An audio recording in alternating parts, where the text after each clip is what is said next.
Hello and welcome to Forward Focused. I'm your host, John Reich, and in today's episode, we're looking at the 5 most common leadership styles in the United States, and we're going to give you 3 ideas or takeaways on how you can maximize your approach, taking the best of these different styles and make it your own. Let's dive in.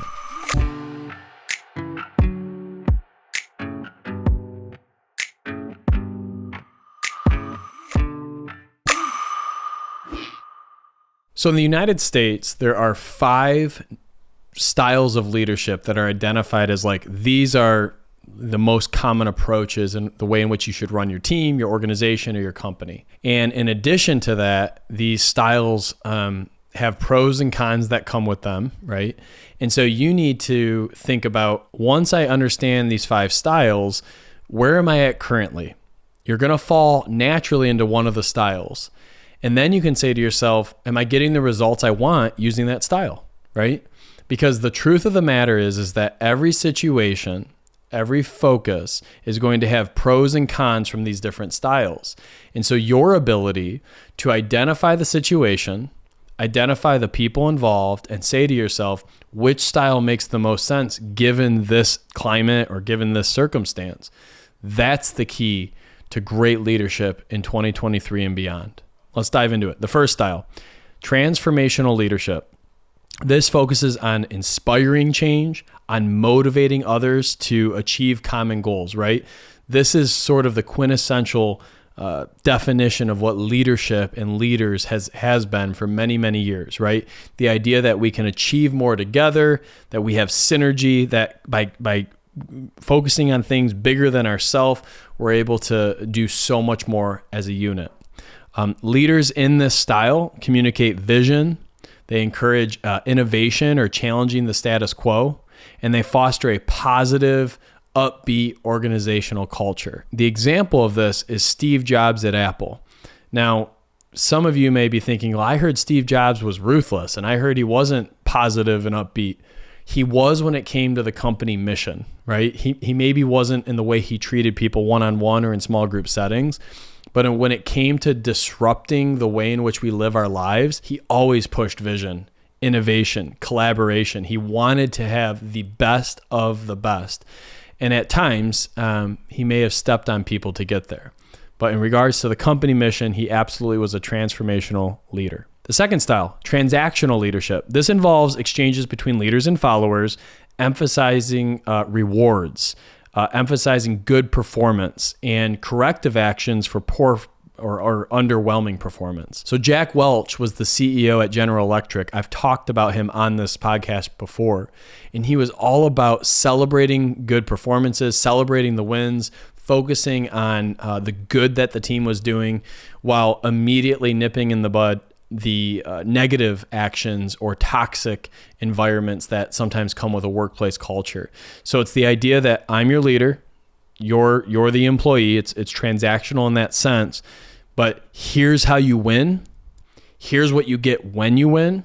And if you don't win, meaning you're underperforming, you're not meeting metrics, here's the consequences of that. So when you think transactional, think reward and consequence in relation to performing well or underperforming. So that's style number 2. Style 3 is Democratic Leadership.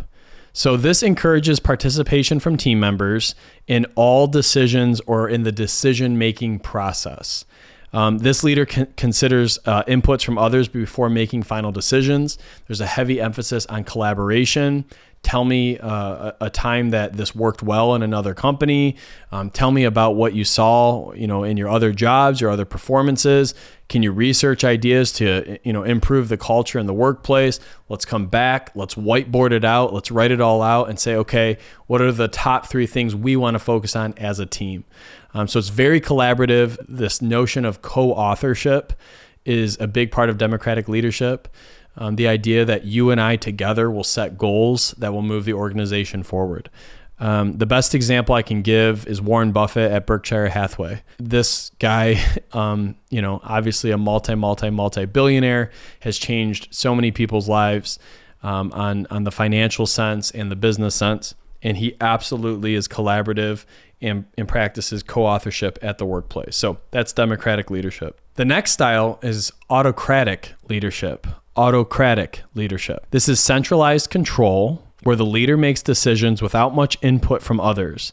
They have full control, they have full authority over the team, over both the wins and losses of that team. When I think autocratic, I actually kind of think, this is just me now, all right? But I actually think of like dictatorship. This is somebody that is typically a visionary, typically knows exactly where they want to go, how they want to get there, and the way in which to approach it. And they don't really care if you're bought in to what they want to do or how they're going to get there. Because if you're not going to, they'll just find somebody who will. I'm not saying that there's not a place for this kind of leader. This leader does accomplish great things, but it's sometimes at the demise of the people around them. So it's just something to be really aware of. The best example that I can come up with in the last decade is Elon Musk.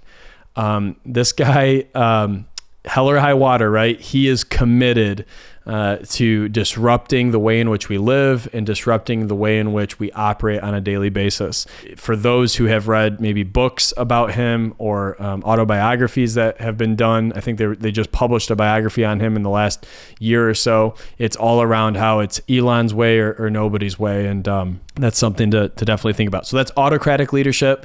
And I would argue on that before we go to the last one, the last style. There is a place for autocratic leadership, especially when it comes to like emergency or stress situations or stress response situations. You don't always have time to inspire people to change or put a performance-based plan in place so people hit the goals during the emergency, or take democratic leadership and get collaboration and input before making a decision. There are times where autocratic leadership is the only decision to make. And so I just wanted to point that out too, that all of these serve a time and place in your approach and style. And that's why we're highlighting all of them, because by bringing them to you as a leader, you can choose, pick, and kind of incorporate them into your daily life and business. The last style is laissez-faire leadership, right? Laissez-faire is hands-off, it's removed leadership. This allows team members a high degree of autonomy and creativity in decision-making and problem-solving. This leader typically provides minimal guidance. They say kind of keep me informed as I need to know, or monthly keep me posted on where we're tracking with this. But they're not going to be holding weekly or daily meetings or huddles. They're not going to be sending multiple emails around the topic or the questions or the thoughts. It's truly like, here's where we're going. You guys figure it out. And as problems arise along the way, you're going to continue to figure it out. So now that we've gone over the 5 styles of leadership, transformational, transactional, democratic, autocratic, and laissez-faire, take a moment and think of 2 things. 1, is there a leader or role model in your life that you emulate, that you look up to, that you want to aspire to be, that left an imprint on your life or on who you are? What style did they have? Were they motivating? Were they performance-based? Were they collaborative? Were they, it's my way and just trust me and here we go? Or were they hands-off and just said, figure it out? There might be a lesson just in reflecting on that. If somebody left an imprint on you, what style were they? And how much of that style have you incorporated into your leadership? Which is my second call to action on this. Once we've thought about somebody, think about the way in which you're leading. Think about how you're coming off to your employees, to your colleagues, to the people around you every day. Maybe even ask them, print these 5 out and say, how would you describe my leadership style in comparison to these 5? It's great to do that on a regular basis just to get input from your people and see if you need to tweak your approach. Because here's the thing. All of us have our style, our preferred style, and our approach that we want to follow. But the people that we're leading respond differently to different styles. So I'm not saying don't be who you are. Be authentic to who you are, absolutely.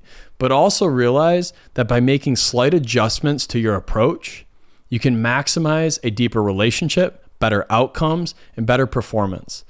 Just like when we talk about right seat on the bus, right? Like looking at your organizational chart, looking at where you're going as a company and moving people on the bus, it doesn't mean that they're a bad person. It just means they're in the wrong seat potentially, right? Same thing in your leadership style. If you're not getting the results that you desire from somebody or that relationship, maybe it's the way in which you're approaching the relationship. Maybe your style needs to be tweaked just a little bit. That's the reason we covered the 5 styles. And I want to bring awareness to A, who motivated you and impacted you at a high level, and B, what's your style with your people. Now that we've kind of covered the 5 styles of leadership within the United States, I want to go into 3 steps that you can take to incorporate different leadership styles to enhance your skills. Okay. So 3 approaches that can sort of help you be a little bit more well-rounded in the way in which you approach leadership. So number 1, develop a vision and inspire people to it. One effective leadership style is transformational leadership. We talked about that. So begin by crafting a compelling vision for your team or your organization. The vision should encapsulate long-term goals as well as your aspirations. Then it needs to be communicated regularly to the team. When you think about your vision, when's the last time you wrote down your personal mission, vision, or values that you emulate as a person? When's the last time you took an assessment of that and shared it with your team? This creates buy-in to something bigger than yourself, and it allows you to set the stage to create innovation, creativity, an environment where new ideas are welcomed, they're encouraged. When you can focus on vision and big goals, you'll instill a sense of purpose and direction with the team, fostering an environment that is conducive to growth and continual progress. So if you're lacking creativity, if you're lacking innovation, if the team seems stale at any level, maybe it's time for a refresh on your inspiration and vision. Maybe it's time for you to share that back with the team again and collaborate around what a world-class vision could look like for your company. So that's step 1 of transforming your people to be bought into a greater vision than maybe what they're currently used to or seeing on a daily basis. Option number 2, encourage participation and collaboration. Another valuable leadership style we've talked about is democratic leadership. To incorporate this style, involve your team in decision-making processes. Seek input, ask questions, maybe encourage everybody to bring one idea to your weekly meeting. Get feedback from your team. That's where asking your leadership style could be a part of that feedback. Create a sense of space where diverse perspectives are valued and respected. I can't emphasize that enough. Encouraging participation fosters a sense of ownership and accountability. That's the idea of co-authorship, that we together are going to author the outcome of this project, of this sales goal, of what we're doing here together. Remember, collaborative decision-making not only generates innovative solutions, but it boosts team morale. And as members feel their contributions are integral to the organization's success, they'll do more for you and with you. An employee that feels valued and respected will always do more for the organization. Part of that value and respect could be having some input on what they're working on. Step 3 or thought 3, adapt to situational needs. The last several years with the pandemic and different unrest in the United States, I think has opened up people's eyes that we need to be flexible and adaptable in our approaches. So while incorporating various leadership styles, it's also crucial to recognize that each situation requires a different approach. Styles are not one size fits all. For instance, during a time of crisis or urgent decision-making, that's where the autocratic approach would make the most sense because you need to be decisive, quick, and get into action.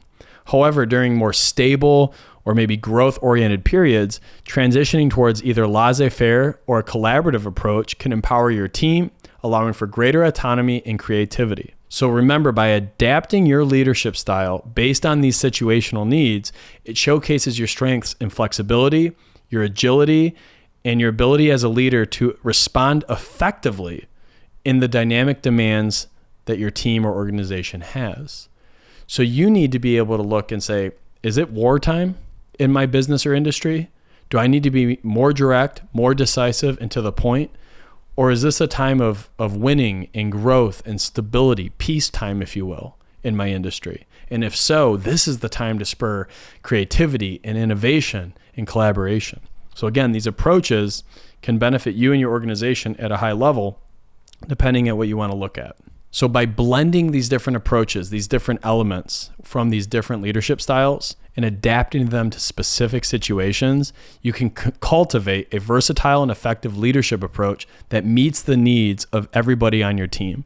This approach will resonate with team members, create a more positive work environment, and contribute to achieving more organizational success. It's not easy to take the time to look at your style, to look at your approaches and think about how you can incorporate them.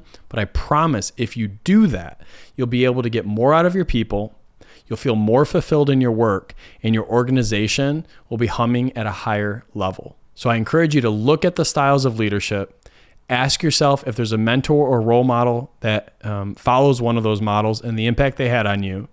Ask yourself what style you've naturally been working on. And then lastly, think about how you can approach some of your different situations or team members with different styles to get a better return of your time, their energy, and all your resources together. If you found value in today's content, please be sure to subscribe so you never miss a lesson to be the leader that you deserve to be. And until next time, lead on.